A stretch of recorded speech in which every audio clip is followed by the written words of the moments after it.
For hundreds of thousands of years, the human body survived through constant dynamic movement.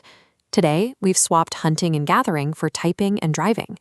Our biology demands motion, but our environment demands we sit completely still. This data shows 33.8% of adults are obese and 18% of adolescents are overweight. But this hides a structural cost.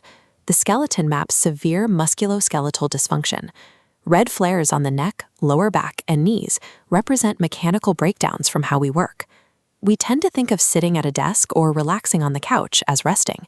From a biological perspective, an inactive lifestyle is actually a state of active deterioration.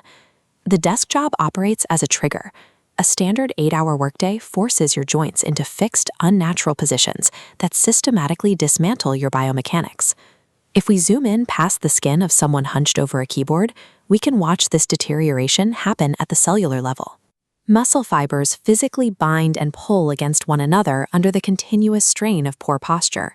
Holding these unnatural positions for hours creates tiny, invisible tears in the fibers. In clinical terms, this initial damage is called tissue trauma.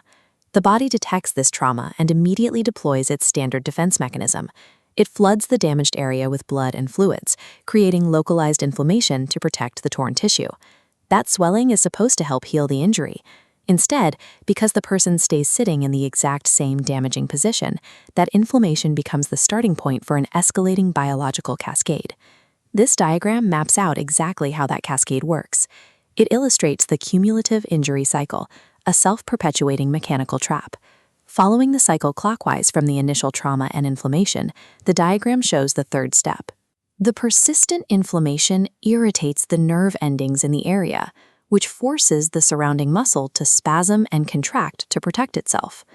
Over weeks and months of sitting, those chronic spasms cause the muscle fibers to bind together. The tissue eventually solidifies into adhesions, sticky, inflexible knots that lock the muscle in place. Moving up the left side of the cycle, the physical presence of these knots creates what is listed here as altered neuromuscular control.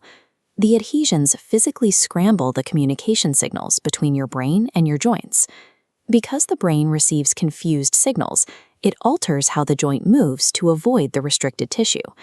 This compensatory movement results in widespread muscle imbalance. Look closely at the center of the gear. It reads, "Without intervention, localized trauma escalates into systemic dysfunction." The imbalance changes how you sit and walk, which creates new tissue trauma, spinning the gear all over again. That stiffness in your neck at the end of the day is a warning sign. You are trapped in a biological feedback loop that is actively reshaping your skeletal structure. To fix this, we have to stop thinking about biology and start thinking about mechanical engineering. A human joint operates exactly like a pulley system, held in place by the precise tension of opposing muscles. This graphic illustrates the mechanics of an imbalance by comparing the opposing muscle groups to a scale. On the left side, we have the brakes, or overactive muscles. The graphic shows these as short, tight, red ropes. Because they are tense from hours of poor posture, they actively pull the joint out of its ideal alignment. On the right, we have the gas, or underactive muscles. Shown as limped green ropes, these tissues have become weak and elongated. They completely fail to provide the necessary countertension to pull the joint back into place. This creates a mechanical paradox. Generic stretching won't work because it doesn't strengthen the weak side, and standard weightlifting fails because it only tightens the side that is already locked up.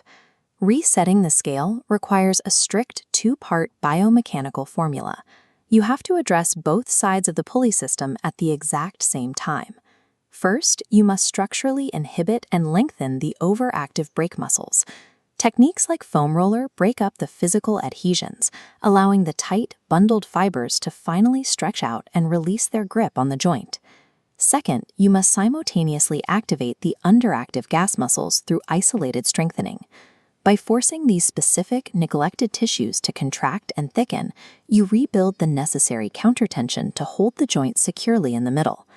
By deliberately engineering the balance between these internal mechanical forces, we disrupt the cumulative injury cycle. We can counteract the physical cost of our automated world and reclaim our biological ability to move without pain.